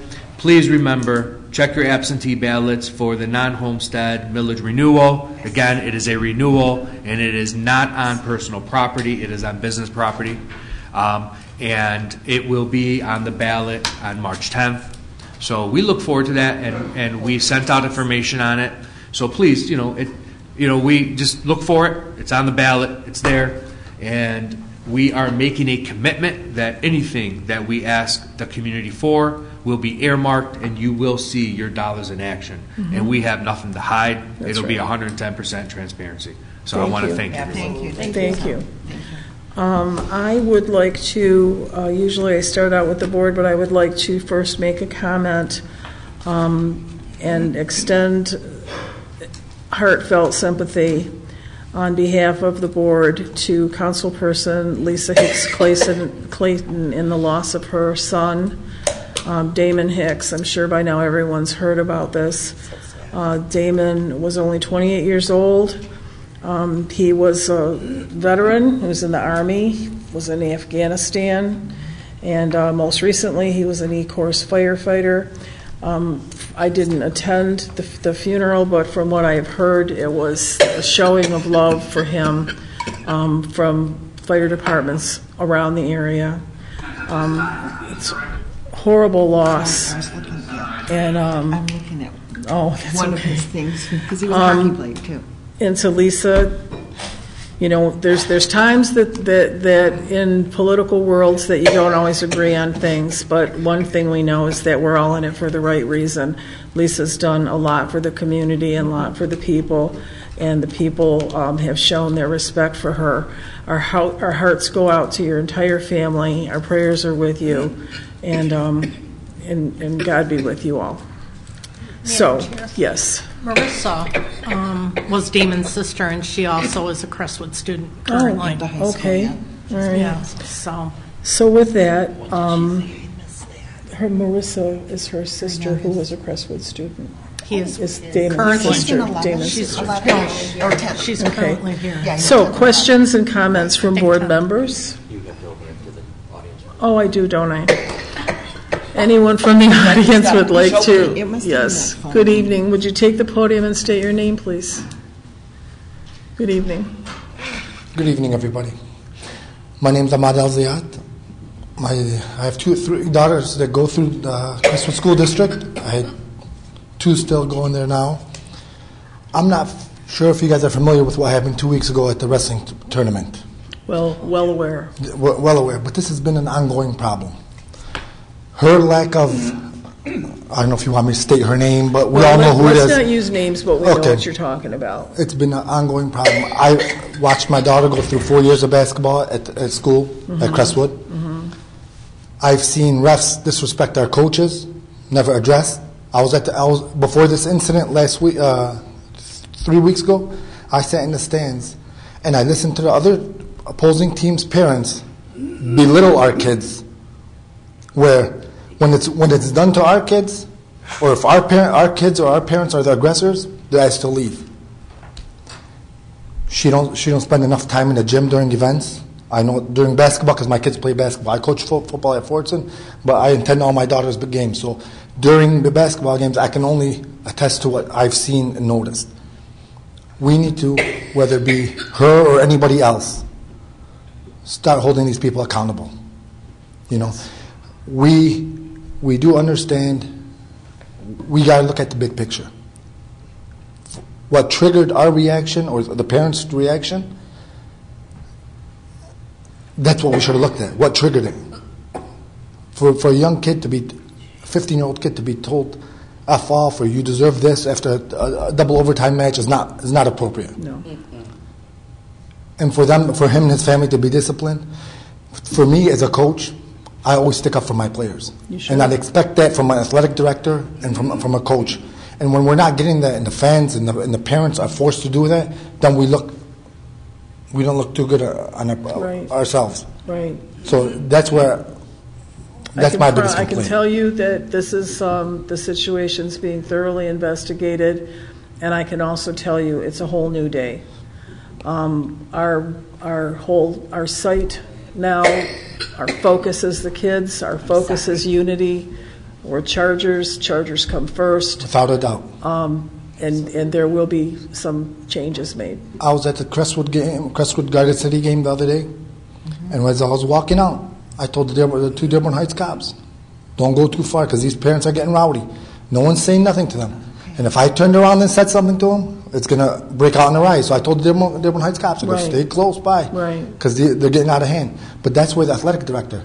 I've been approached by her, an assistant principal at a sporting event, and told me keep it, and was told to keep it down because I was, trying to, be vocal and let the refs know what was happening to our kids. And I told her, if you're not going to stick up for our kids, then we're going to have to take matters into our own hands, and that's how things get out of line. And we don't want that. When I coach, your kid's my kid. And I expect when my kid's being coached by somebody other than myself to be treated the same way. That's right. And we feel that all the kids are our kids. Exactly. Well, no matter what color or race a kid's a kid. Right. And they shouldn't be subject to adults having stuff thrown at them. Couldn't agree with you more. The board's in agreement, superintendent's in agreement, and we are taking the actions we need. And if you guys need volunteers at some of these sporting events, I have no problem volunteering my time. Thank you. I'm a Wayne County Sheriff also. Are you? I'm a football coach, and I'm very active in the community. So I know a lot of these kids are familiar with me, and they listen and respect what I have to say to them. Madam That's Chair. great. I'm easily. I want to say. Would you make sure and get this gentleman's name for sure? Because I didn't jot it down. Go ahead. He's a very humble man. I don't know if you know, he does a lot for our children in this district with donations of anything and everything that they need. This is the man. Thank you so much. Thank you. You want to know the truth? When you came up to the podium, I thought, oh, here comes trouble. No. It makes my job a lot easier than looking like it. Thank you guys so much. Thank you so much. Dr. Masalin's going to get your name, and we can, any parent, volunteer, anybody that wants to help. Anything you need at any of these sporting events, I have no problem being here. Excellent. Wow. Thank you. You're welcome. Terrific.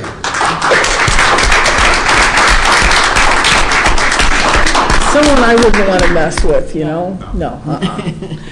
Anybody else like to come forward? Good evening, sir. State your name, please. Hello. Hi. My name is Ahmed Hamoud. I've been a Dearborn Heights Raiders coach for 15 years. And I've been a board member there for 8 years and the president for the last 4 years. And every year, we reach out to the athletic director at Crestwood, and every year we get the same answer. We don't want nothing basically to do with you. 80% of our kids are going to play football at Crestwood High School. And every year, we're shooed away like we're bugs. Okay? We have to go to the neighboring communities where the athletic directors there welcome us with open arms. They give us football fields. They give us practice equipment. They send our coaches to training, all without any charge. We're not asking anything for free. We'll pay.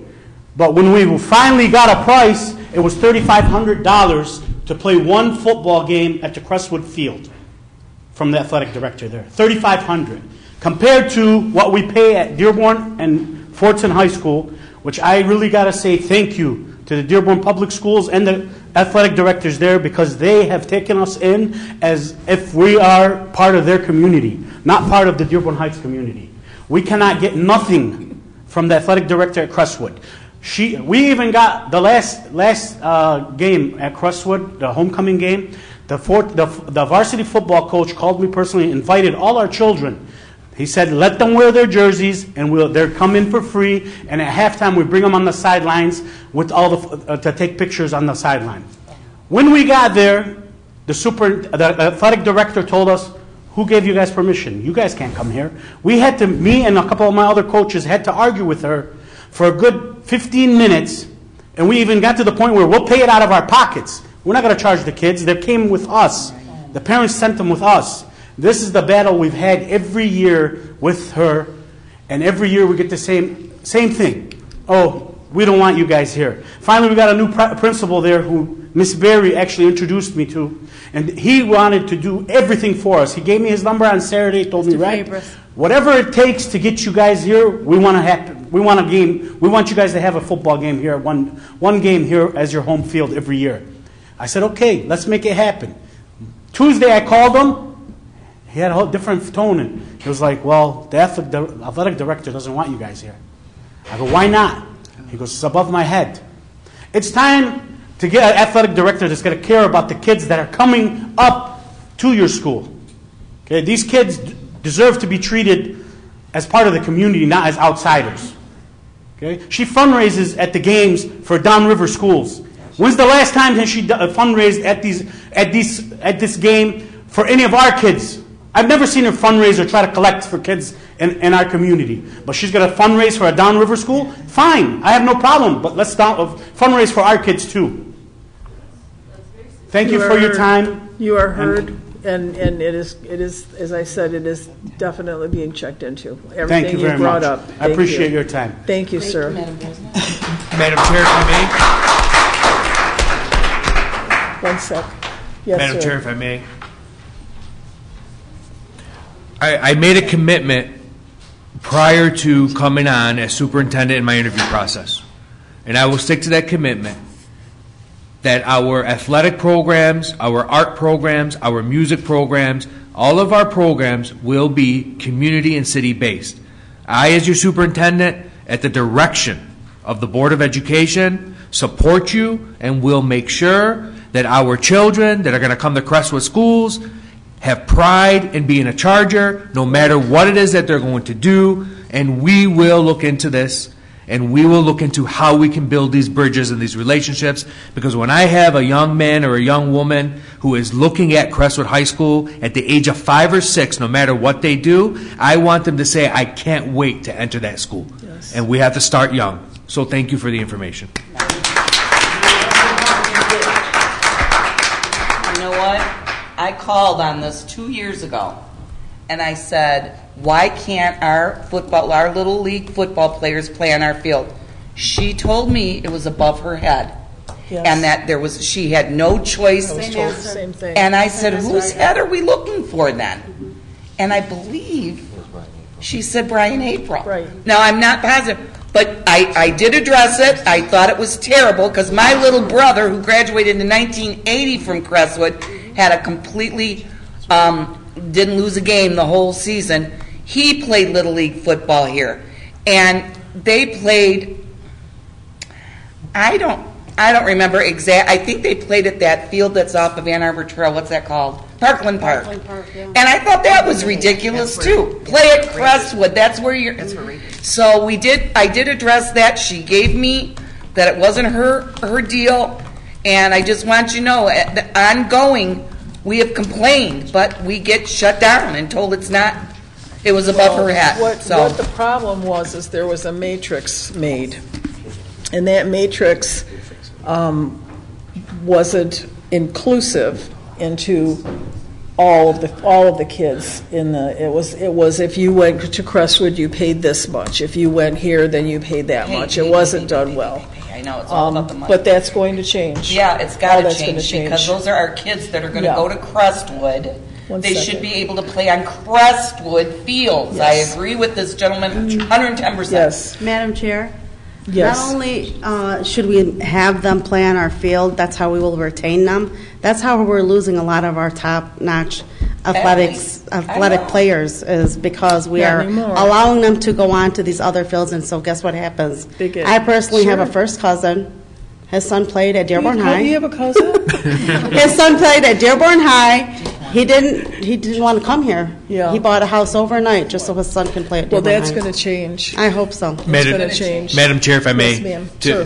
that's okay. To talk about the matrices, I will tell you, what school districts do, and this would be at the discretion of the board, and we would have this conversation. For local organizations, you don't put them in the same matrix as you do an outside organization. Okay. So It like, used to be that way, but so it's like not. North Dearborn Heights Baseball League, Dearborn Heights Basketball, Dearborn Heights Raiders, any art or music programming, theater programming that are community-based Yes.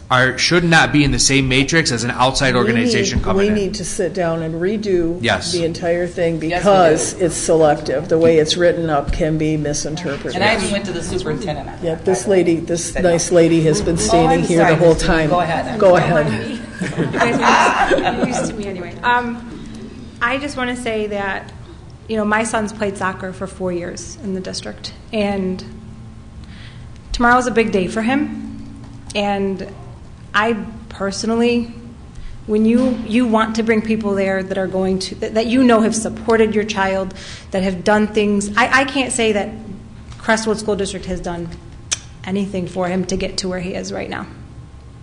With all, I don't want to put down his coaches because Mike was great. They had a great relationship, but aside from that, as a district, you want to see your athletic director promoting your students, promoting them. He's super fast too, so he could have had something with in track as well. But what he's accomplished is due to my husband and I, him attending camps But this isn't. There's nothing here for our kids at the athletic section. It's like nothing. No scouting, Nothing. Sailors go out. So when you see students that are doing well, you would think that you have somebody here to support those kids, to bring people, to do something for them. Not now has something, a signing tomorrow, and now we care, and now we want to bring things together and make this a big deal. That's not. You're not going to take credit for that. Right. You're not going to take anything away from that kid because he's worked really hard to get to where he is. He's a wonderful young man. And He's a very nice young man. Thank you. So I also appreciate the fact that he will tell you exactly what he thinks. He's like his mama. I'm working on him a little bit. Hope he would. He's not quite, but that's okay. Maybe he needs to tone it down. He doesn't have to be exactly like me. But Congratulations. But thank you. Yes, congratulations. Thank you. I see what you mean, though, about doing the big photo op and all of that. I understand what you're saying. No, absolutely not. No. Will you now try to be a part of something Right. that you had nothing to do with? Right. Nothing. Right. It's a new day. Are you going to tell us what the big thing is Well, tomorrow? he's got a signing. He was offered a really great scholarship at University of Detroit Mercy, and he will be playing soccer for them. Congratulations. Thank you.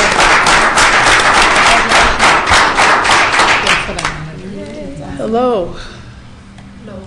My name is Abir Krayem. I have a question for Dr. Musalim about what happened 2 weeks in Crestwood District. They send us an email, but it doesn't explain nothing what's going on. What we heard from people, that they have bomb in the school and they have drug dealers. They sending drugs in the parking lot.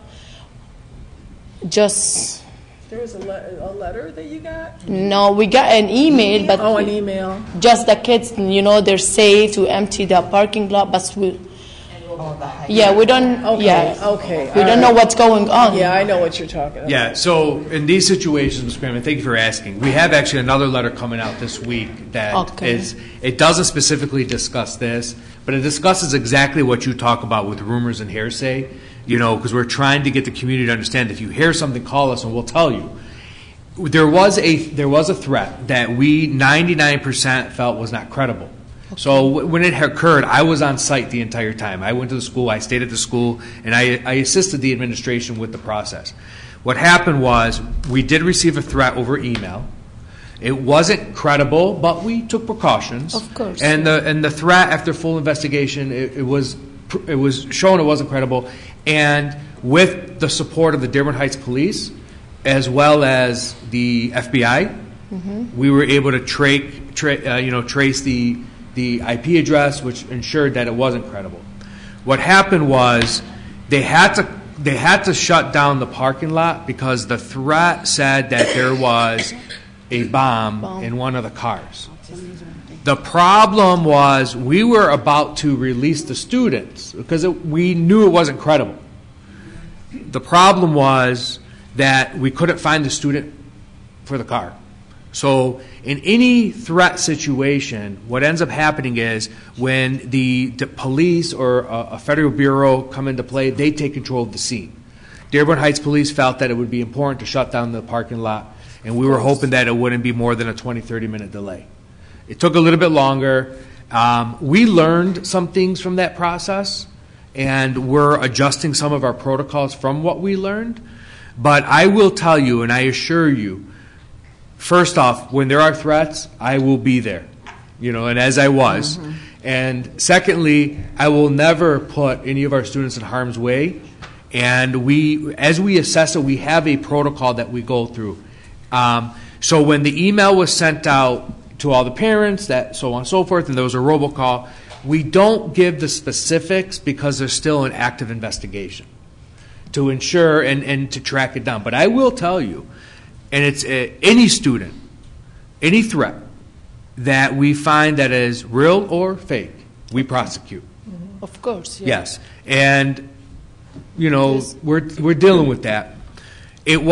See, in those situations, it's very hard for us to give too much information because it's an ongoing investigation, and we have to ensure that we are keeping everyone safe. But at the same time, there are certain things we can't say.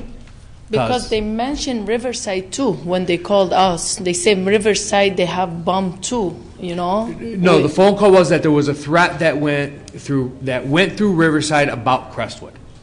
One of the administrators at Riverside got the original threat, and it had a Crestwood student name on it.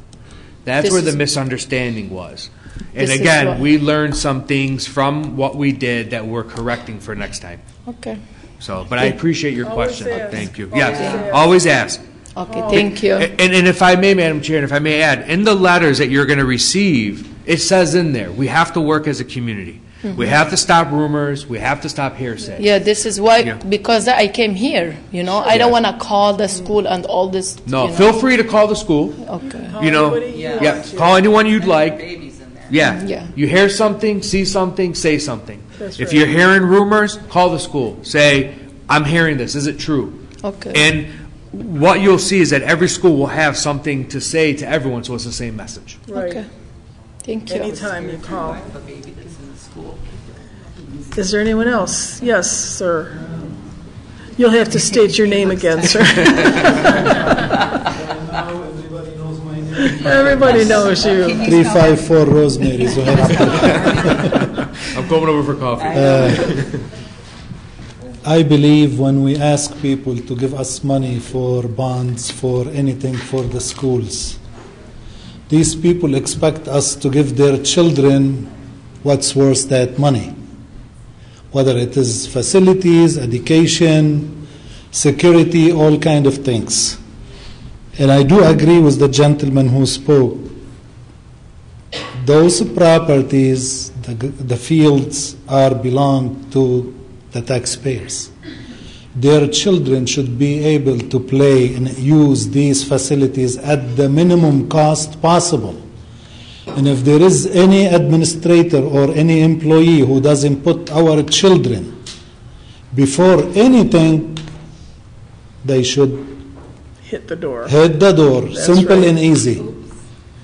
And I appreciate that you're taking care of this because I have heard so many bad and negative things about that, administrator. So I hope you do take care of it.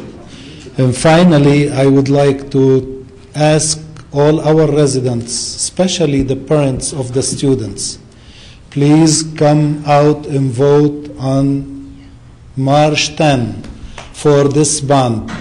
If you come and see our kids who are doing robotics or drama or club, any club, you will be so proud that we are keeping our kids away from drugs, from trouble, from everything. And every kid in this district is like my kids. I like them to have everything we can afford.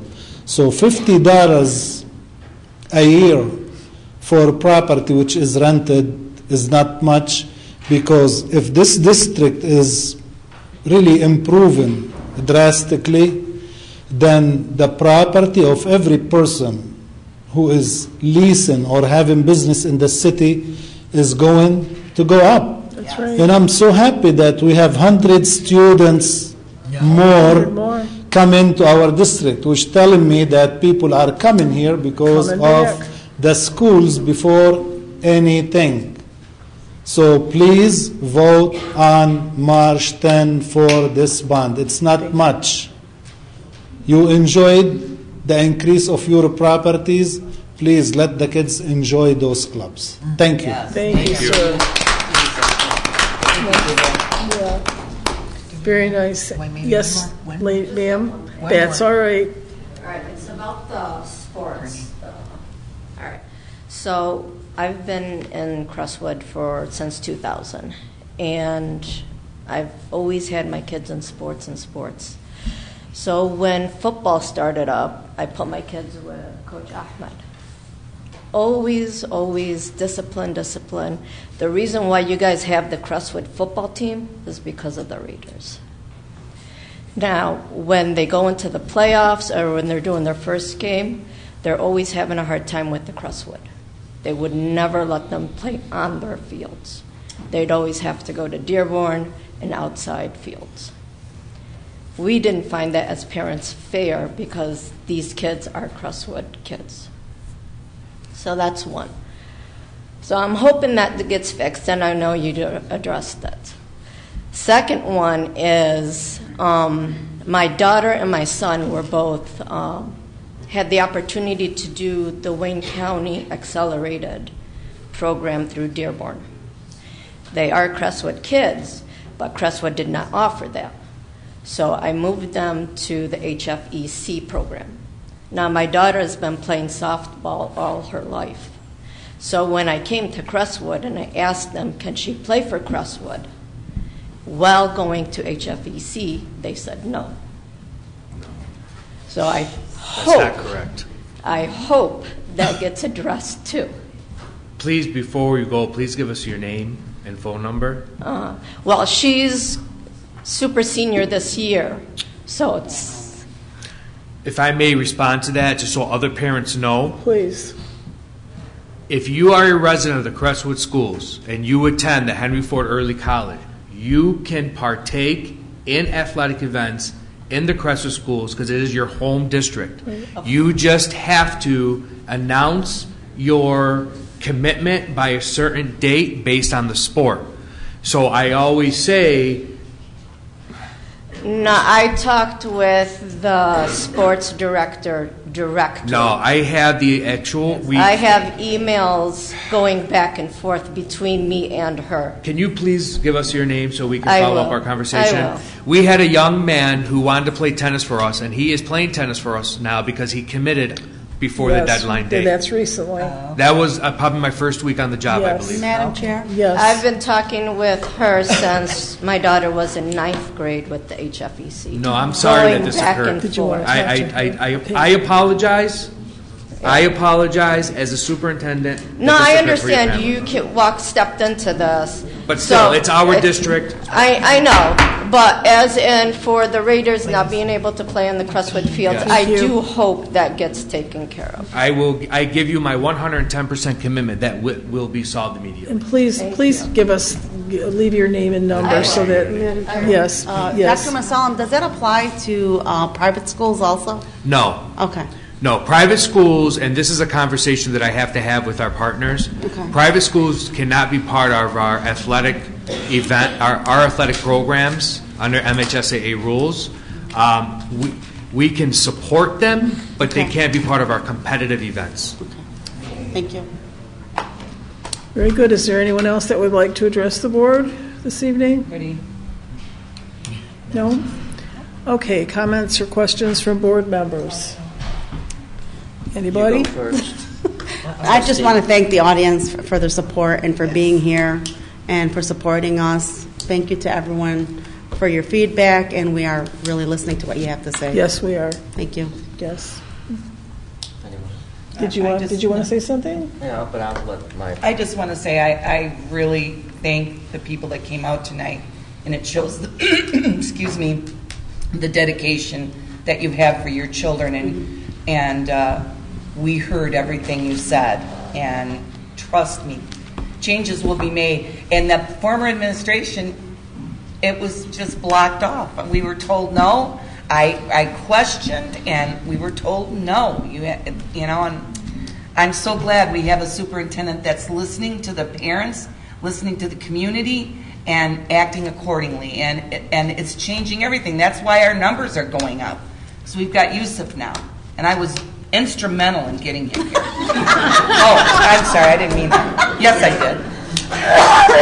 We have all of us. We have all of us. We're one team. That's right. We're one team. One brilliant thing we did anyway. One team. Anybody else? I guess I just want to add to keep Marissa, and her last name is different than her mom's. It's Zemneski, I believe. I probably blew it. In your thoughts and prayers, maybe give her an extra high. She is. She is Lisa Hicks Clayton's daughter who lost her brother. And just remember in the days to come, the family, if you see them, because it's always, everyone's attentive immediately after a tragedy, and then it kind of falls away, and the family's going to go through this for a really long time. Their lives have changed dramatically, so thank you. Thank you. I agree. Lisa's done so much for the community. Yes. Did you want to say something? Yeah, I just wanted to say a couple things. Thank you to the El Sayed Meats and the family. Last week they made a donation of many boxes of protein bars to our boys and girls basketball team, as well as the football team. So thank you to the family and thank you to the business. They've been huge supporters of our athletic programs here, and all of them are alum of the Crestwood School District. And thank you to Scott, your Director of Maintenance and Operations, who was diligent and keeping up with the city in regards to the walkway and the asphalt drive there at Warren Valley, and he was out there making sure that they were filling those holes because of the safety of the kids, because they were getting iced over, and it was becoming very dangerous, not only for the kids, but as cars were traveling through there. So thank you to Scott for taking the bull by the horns and making those calls and waiting out there until they showed up. We will get a letter to the Alcide family and meet Mark. It was very nice of them to do that. Thank you. Yes, we will get a letter to them. Came in and dropped off boxes. Thank you for letting us know. Just a call out to Tarek Turfy, whose girls basketball team is doing wonderful. I had a shirt I was supposed to wear tonight. My son's probably looking at me mad. I forgot to wear it. It's a girls basketball shirt. But to Tarek, he's doing a great job with our girls. So thank you. What I wanted to say is I like what Dr. Musalam said about the thank you note. If we could make it a district-wide thing where whoever donates, to our students, if we can acknowledge them. Yes. And I will say, Krista Frizzell, God bless her, she's the one that makes these board meetings run smooth. She always has those letters ready for me. So once we give her a name, she gets them out. It's my secretary. Yes, yours. She's yours. On a last note, I'm here to tell you that times are changing. I sit back and watch and feel it. You're going to see a difference. You're going to feel a difference. Administration is new. There's going to be new faces with a positive attitude. It's going to be kids first, the way it should be, and everyone's going to support the Chargers. So it's going to be a good place to be, I promise. I'm looking forward to it. And with that, we could have a motion for adjournment. So moved. Support. It's moved by Mr. Garcia, supported by Mrs. Beery. We are adjourned at... Thank you. 12 midnight. What time is it? It's a long meeting. Okay. That's the time. We used to get out of here at 11. I agree.